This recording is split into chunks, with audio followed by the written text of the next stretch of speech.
If I had $1 for every time somebody told me, well, I'm going to put my money back in the stock market when it's safe again. If I had $1 for every time somebody told me that, gosh, I'd be rich. But actually, all you need to do to create financial comfort for yourself, and dare I say, be wealthy or rich, is methodically, over time, put money in to a variety of investments and do it like I do, like the turtle. Just keep doing it. Set schedule over and over again, known as dollar cost averaging. But that's not how most of us are wired. People zig, then they zag, and they go like a herd. So right now, people with all the economic uncertainty, inflation, we go into a recession, what's going to happen with corporate profits, all that, people are rotating out of stocks, and they're saying, hey, look, I can earn 4 or 5% on my savings right now with no risk. I'm going to do that. And then when it's safe to invest again, then I will invest. Okay. So every time this happens, what happens? You miss the recovery and the run-up. Because, yeah, we feel as humans loss more than we appreciate gain. And if you are close to retirement, in retirement, you got to be careful how much of your money is exposed. But what if the younger you are, putting money into CDs or savings accounts or whatever, you're missing the long-term play. Because if you look over the longer term, even taking into account bad times to invest. Listen to this from Dow Jones, the people who own Barron's and the Wall Street Journal. Okay.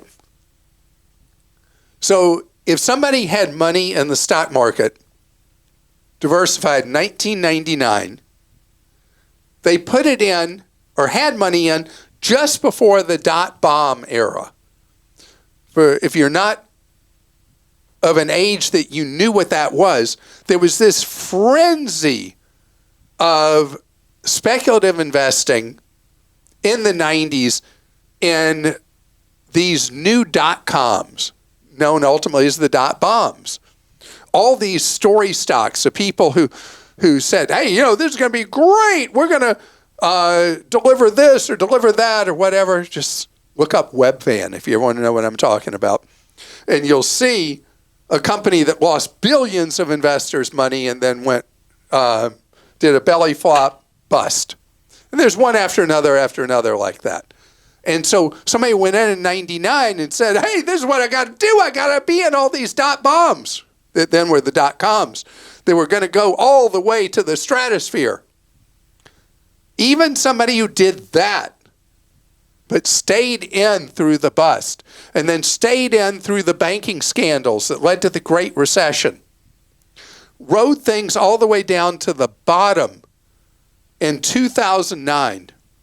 If they still stayed in, they now, according to Dow Jones research, would have had a 314% return over the last 23 years.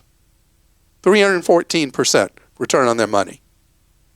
So there's this tendency whenever things feel iffy or scary that we bail, we move to the sidelines. And right now it's really tempting with money market funds maybe earning 4.5% and some credit unions paying 5% on CDs and general savings accounts not at one of the giant monster mega banks maybe earning 4-point-something%.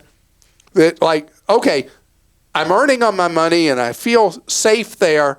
And then someday when it feels safe to be investing again, then I'll do it. Okay.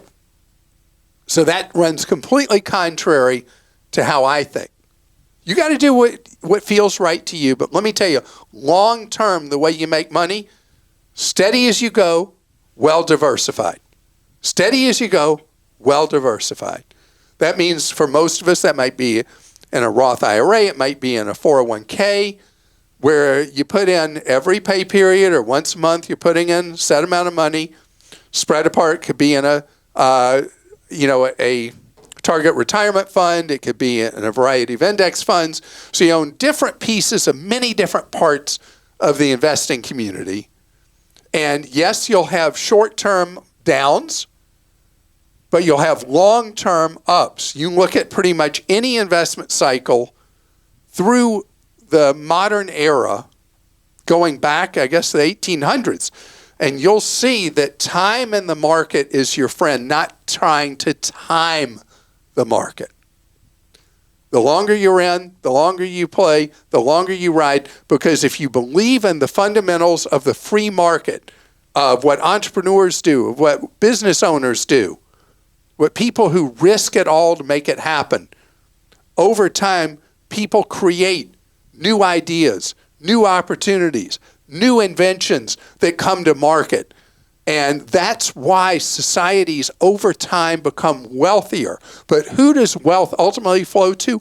Owners. And what are you when you own little pieces of thousands of companies through index funds or ETFs or target retirement funds or whatever?